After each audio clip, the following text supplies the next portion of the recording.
से बनी एक खुली बाल्टी शंकु के एक छिन्नक के आकार की है, जो उसी धातु के बने खोखले बेलनाकार आधार पर आरोपित है। देखिए आकृति। इस बाल्टी के दोनों वृत्ताकार सिरों के व्यास 45 सेंटीमीटर और 25 सेंटीमीटर हैं तथा बाल्टी की कुल ऊर्ध्वाधर ऊंचाई 40 सेंटीमीटर है और बेलनाकार आधार की ऊंचाई 6 सेंटीमीटर है। इस बाल्टी को बनाने में प्रयुक्त धातु की चादर का क्षेत्रफल ज्ञात कीजिए। जब हम बाल्टी की मुठिया यानी हत्थे को इसमें सम्मिलित नहीं कर रहे हैं, साथ ही उस पानी का आयतन ज्ञात कीजिए जो इस बाल्टी में धारण कर सकता है। तो सबसे पहले बात यह कही गई है कि धातु से बनी एक खुली बाल्टी शंकु के छिन्नक के आकार की है। ये चित्र साथ साथ बनाए। देखो इधर ध्यान समझो, ये बाल्टी जो है नीचे बेलनाकार आधार पर टिकी हुई है। नीचे बेलनाकार आधार होता है बाल्टी में।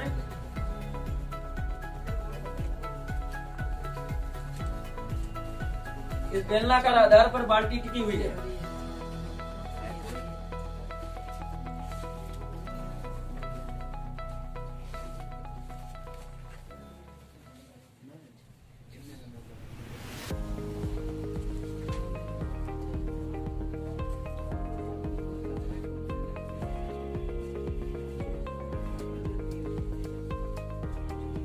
देखिए इस बेलनाकार आधार पर ये बाल्टी टिकी हुई है,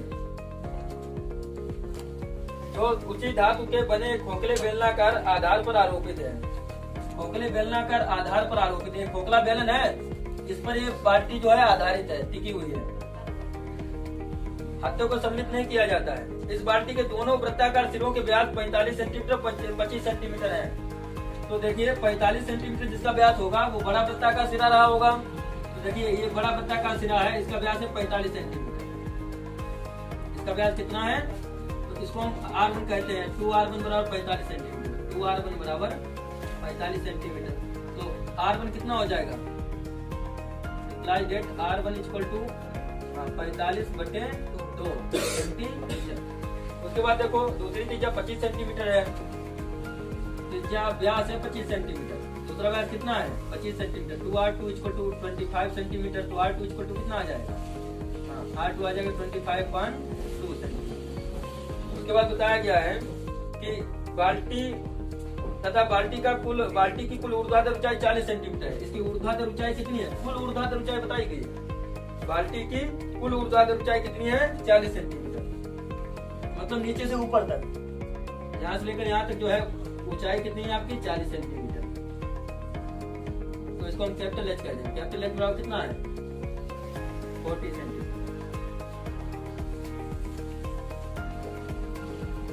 उसके बाद क्या बताया गया है? आधार की ऊंचाई 6 सेंटीमीटर है। आधार की ऊंचाई कितनी है? बेलनाकार आधार की ऊंचाई कितनी है? 6 सेंटीमीटर। इसकी ऊंचाई 6 सेंटीमीटर है। इस बेलनाकार आधार की ऊंचाई 6 सेंटीमीटर है, तो शंकु के छिन्नक की ऊंचाई कितनी आ जाएगी? 40 में 6 को हटा देंगे, 34 सेंटीमीटर कितनी आ जाएगी? इसको अगर कैपिटल एच ना कहें तब भी कोई फर्क नहीं पड़ेगा। अब कह दिया है तब भी कोई अंतर नहीं, इसको एच कह देंगे। फिर समझ गए? देखो ये स्मॉल एच बराबर है 6 सेंटीमीटर। स्मॉल एच कितना है? 6 सेंटीमीटर। इसको कह देंगे फिर एच डेस बराबर कितना हो जाएगा? एच डेस हो जाएगा 40 में से 6 को हटा देंगे, 34 सेंटीमीटर। 34 सेंटीमीटर। तो इस प्रकार ये चित्र बना जाते हैं। समझ गए? अब देखिए बताया गया है कि उस पानी का आयतन ज्ञात करो जो बाल्टी जिसे बाल्टी धारण कर सकती है। तो बाल्टी में पानी कहाँ तक जाएगा? इस बेलनाकार भाग को छोड़ करके यहाँ तक जाएगा, ऊपर तक। समझ गए? बाल्टी में जो नीचे वाला बेलनाकार भाग होता है उसमें थोड़ी पानी जाएगा।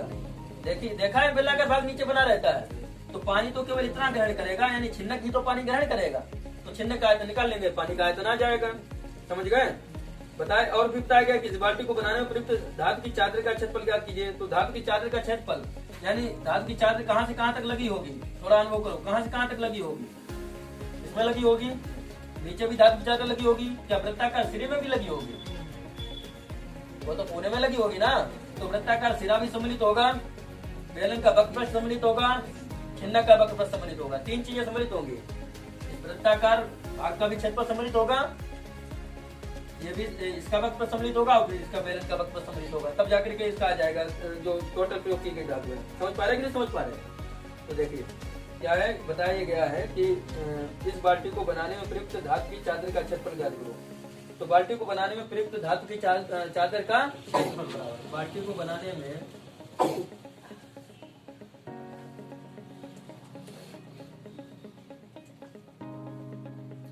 लेकिन इससे भी पहले मैं तिरक ऊंचाई तो निकालनी चाहिए, चाहे पहले निकालने चाहे उसे निकालने, जैसी इच्छा हो। पहले निकाल के दिखा दें तो तिरक ऊंचाई पहले निकाल दो। छिन्नक की तिरक ऊंचाई बराबर छिन्नक की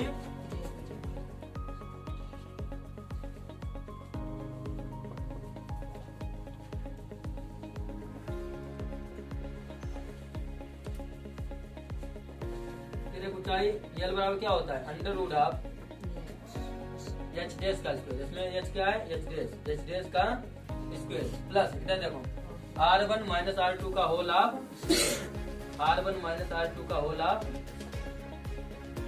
ये होता है।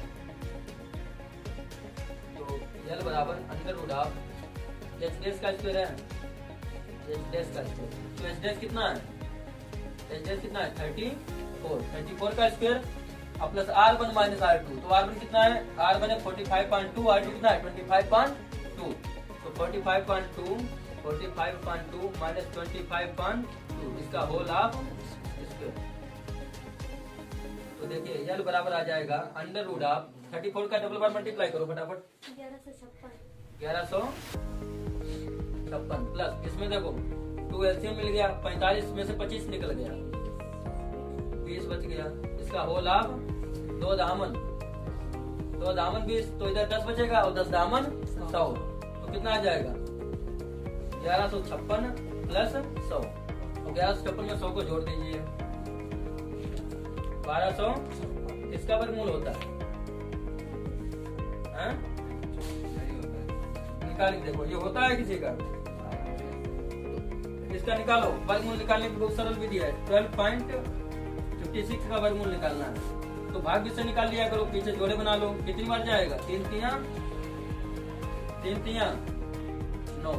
तो 3 और 3 कितना हो जाएगा 6। 12 में से 9 को हटा दो, कितना बचेगा 3 बचेगा। देखो ध्यान से 3 बचेगा, 56 का जोड़ा उतार देंगे। तो आप कितनी बार ले जाओगे भाग, 1 अंक छिपा के 6 पंचे 30, 5 बार चला जाएगा, 5 बार ले जाएगा। 25 5 हाथ से लेके 2 5 का 30 और 2 32। 6 में से 5 गया 1, इधर 5 में 2 गया 3, इधर 5 5 10 का 0 हाथ से लगा 1 6 और 1 7, इधर पॉइंट लगा करके 0 बढ़ाए जा सकते हैं। आप कितनी बार ले जाओगे, अगर 2 अंक इसके छिपा लिए जाए तो एक इसका छिपाना चाहिए। 7 चौक 28, 4 बार चला जाएगा। 4 चौक को 16, 6 हाथ से लगा 1 हाथ से लिख लेंगे, 4 7 28। 10 में 6 गया 4, 10 में से 6 गया 4, यहाँ कितना बच गया 9 में से 1 गया 8। अब कितना बचा यहाँ पर 10 बचा ना, 10 में से 8 गया 2 में से 2 नहीं जाएगा, 284 ही आ गया। तो 30.5 समथिंग आएगा, समझ गए। तो इसको लिख लेंगे 35.4 सेंटीमीटर, इतना आ गया। आगे बढ़ाना चाहो आगे भी बढ़ा सकते हैं, समझ गए। तो आगे क्या पूछा गया, इसमें जो पूछा गया उसको लिखते हैं। धातु की चादर का क्षेत्रफल, प्रयुक्त धातु की चादर का क्षेत्रफल, प्रयुक्त धातु की चादर का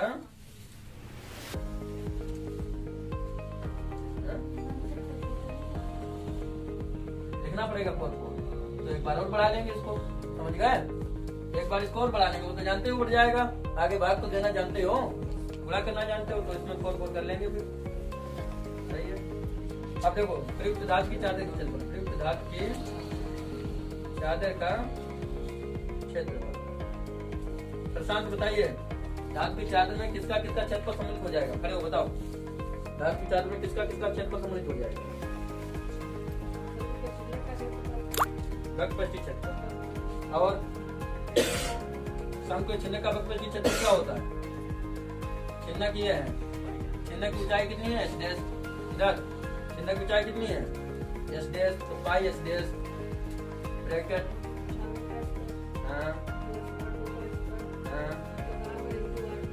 r1 into ये आयतन क्यों बता रहे हो,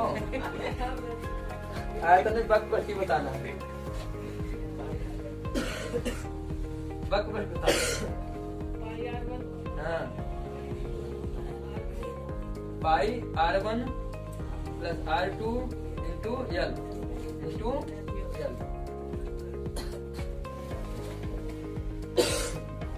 प्लस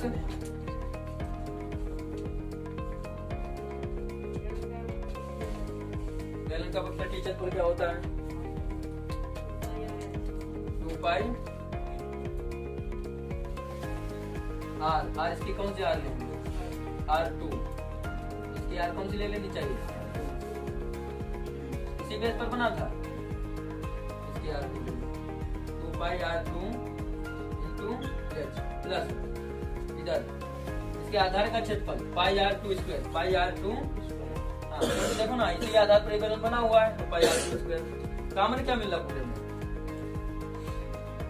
में कामन क्या है पाई पाई पाई, केवल पाई कॉमन है ना तो पाई कॉमन ले लेंगे, कितना बच जाएगा R1 plus R2 into L plus pi common ले लिया तो बच गया 2R2 into H plus pi common है तो कितना बच गया R2 का स्क्वायर।